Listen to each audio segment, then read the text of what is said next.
bahagia, Nah, bahagia.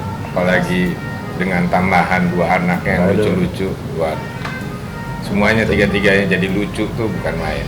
Kebapak-bapakannya dia ya. Kebapak-bapakan, terus Ketakutan, ya kan? Walaupun dia ditahan ya, Nah, hatinya belum tentu bagus. Hatinya belum tentu bagus, cuman dia belum bisa, tentu terima ya, cuman dia ya kan? Takut. takut. Amalia takut. Cuman nggak apa-apa, bagus sih. Bagus, positif sih. Bagus. Takutnya positif. Bukan mengecut. Yang lainnya berani dia. Amalia aja yang takut. Alhamdulillah. Manjain. Karena biasanya kalau aku minta apa aja pasti dikasih kalau sama ayah. Terus habis itu protektif. Tapi nggak seprotektif mama, cuman masih protektif. Terus pengen yang terbaik aja buat aku sebenarnya.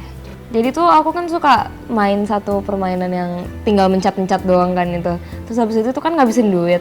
Terus setiap abis tuh pasti aku selalu minta ayah lagi. Terus saya kayak nggak bisa bilang enggak gitu. Jadi akhirnya aku ngabisin duit banyak banget waktu itu pasti. Biasanya kalau misalnya ayah misalnya kita minta iPad, komputer, iPhone itu pasti lebih cepet dibeliin daripada mama. Kalau mama tuh nunggu ya berapa tahun baru dibeliin. Cuman kalau misalnya ayah emang kalau gitu-gitu mintanya langsung dibeliin biasanya sih gitu. Kalau Diara itu suka ada time-time kan dia juga masih kecil kan, jadi kalau main ini ada waktunya. Kalau aku kan sebenarnya ya udah sampai jam berapa aja boleh gitu kalau aku kan, karena kan aku juga udah lebih gede. Kalau dia ada waktunya kan kadang, kalau misalnya mama udah bilang berhenti, biasanya dia berhenti, cuman kadang ayah masih suka, udahlah nggak apa-apa, udah main aja gitu. Biasanya sih gitu. Pesan untuk semuanya, semoga kita selalu menjadi keluarga yang kompak, yeay!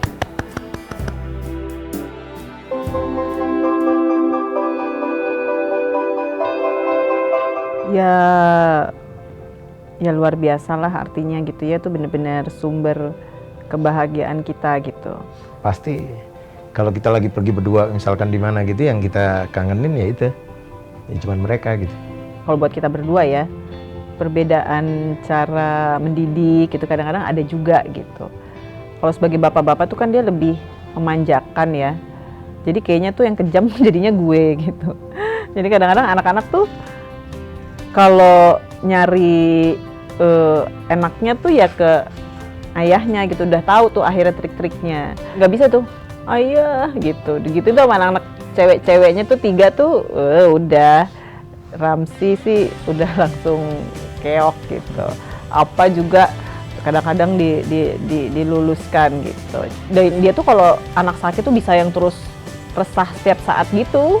Jadi kayak waktu Diara tuh DB masuk rumah sakit, tuh dia nggak kuasa dia ke kantor gitu, nggak bisa mikir Diara sakit gitu kan di rumah sakit, aku nggak ngantor. Ya udah, jadi dia di rumah karena dia ke rumah sakit tuh juga nggak tega gitu ngeliat anaknya diinfus itu tuh nggak tegaan banget. Ngintip aja. Ya, cuma ngintip sebentar, dek gitu udah. Tapi di rumah gitu nggak ngantor juga karena nggak bisa konsen. Kan nggak gampang juga ya buat encourage anak, buat cuma ngasih tahu kamu sekolah ya pokoknya ya tinggi-tingginya gitu. Tapi terus loh mama enggak gitu misalkan, atau ayah enggak. Ya udah makanya jadi memang saya berusaha juga untuk salah satunya kenapa mau menempuh pendidikan S2 gitu misalkan. Itu juga untuk memberikan contoh, karena kadang-kadang kan yang dibutuhkan mereka kan juga teladannya gitu. Pengennya tuh sejak kecil udah tahulah nilai-nilai agama yang pada akhirnya akan insya Allah akan membatasi mereka di pergaulannya gitu, tahu mana batasannya. Karena kan ya kita juga nggak bisa 24 jam ya mengawasi, apalagi kalau anak-anak udah besar gitu.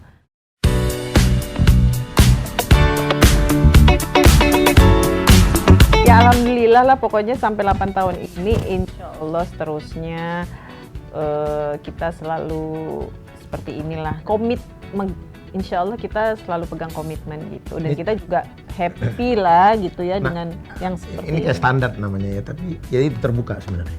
Kalau aku ya nggak bawel gitu tipenya, nggak terus yang nelfonin nanya di mana, enggak kali. Mungkin Mas Ramzi lebih sering itu juga enggak. Yang lebih banyak nelfon aku tuh mungkin Mas Ramzi gitu daripada aku gitu. Ya contohnya aja.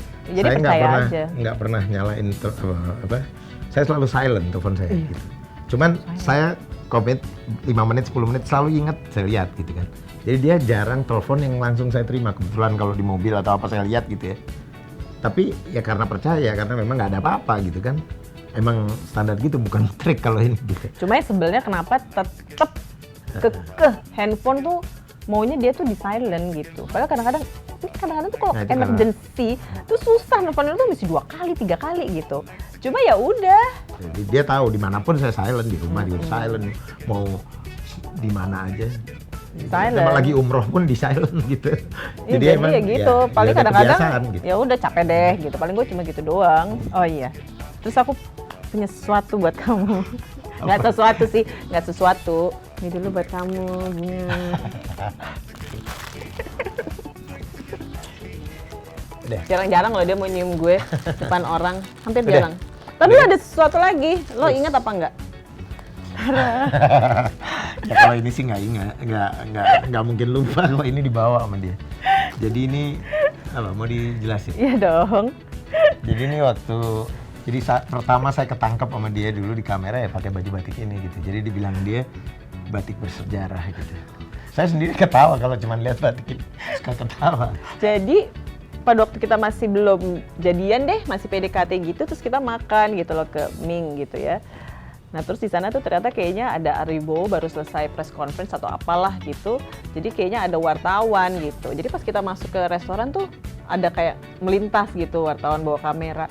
Nah terus gitu sebelum kita keluar, gue suruh dia ngecek.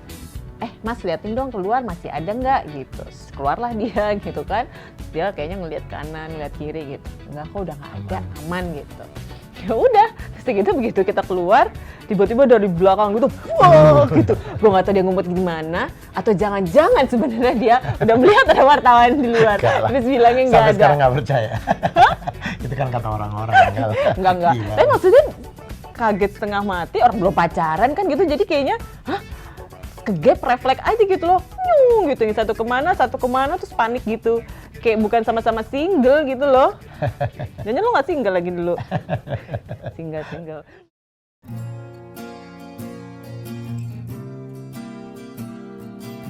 Lagu favorit waktu itu ya? Lagu itu. Karena saya seneng emang ya, sama dibuat Once, Once.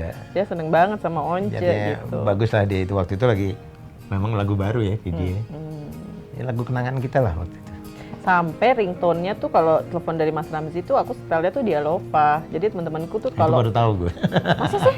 Baru tahu. Oh iya lo nggak tahu ya, karena lo nggak pernah nelfon gue di depan lo ya. Iya bener. Jadi itu ringtone-nya tuh Dialova bertahun-tahun tuh. Jadi kalau udah ada lagu itu, na gitu. Ya Mas Ramzi itu. Mas Ramzi telepon. Iya. Aku ingin menjadi sesuatu yang mungkin bisa kau rindu. Ya pastilah, lo kan rindu gue terus. Gitu lah. Refnya. Apa ya refnya? Kau seperti nyanyian dalam hatiku yang memanggil rinduku padamu. Ya gitulah. Kau seperti nyanyian dalam hati. Ya 8 tahun sama-sama mengarungi samudra perkawinan. Insya Allah menjadi istri yang lebih soleha lagi. Amin. Lebih berbakti kepada suami, perhati kepada anak, dan terutama kepada rumah. Terima kasih udah jadi pasangan yang baik 8 tahun. Walaupun kayaknya cool, padahal sebenarnya cinta banget sama gue lalu kan. Amin. Wah, amin sih iya. Pokoknya selalu jadi, ya yang penting sehat-sehat terus insya Allah. Amin. Terus selalu baik, sayang sama istri, sama anak. Ya pokoknya tujuannya surga lah yang. Amin. Nggak usah macem-macem lah kita. Amin. Kau seperti nyanyian dalam hatiku yang memanggil rinduku padamu.